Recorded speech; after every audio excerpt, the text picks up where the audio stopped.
মাছের ডিমটা ভেজে নিয়েছিলাম।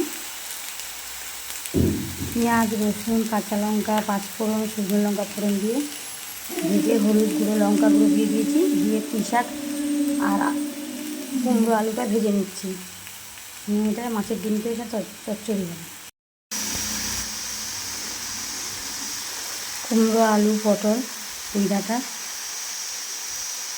ডিমের তরকারিটা আমার সবজিটা ভাজা ভাজা হয়ে এসছে।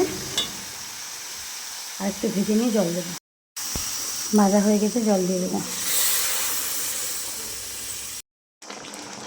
মাছের ডিম দিয়ে কুমড়ো আর পুঁই শাকের তরকারিটা হয়ে এসছে। একটু পরে নামাবো। হ্যালো বন্ধুরা, দেখুন কুমড়ো, মাছের ডিম আর পুঁই ডাঁটা পটলের তরকারিটা আমার হয়ে এসছে। কত সুন্দর হয়েছে।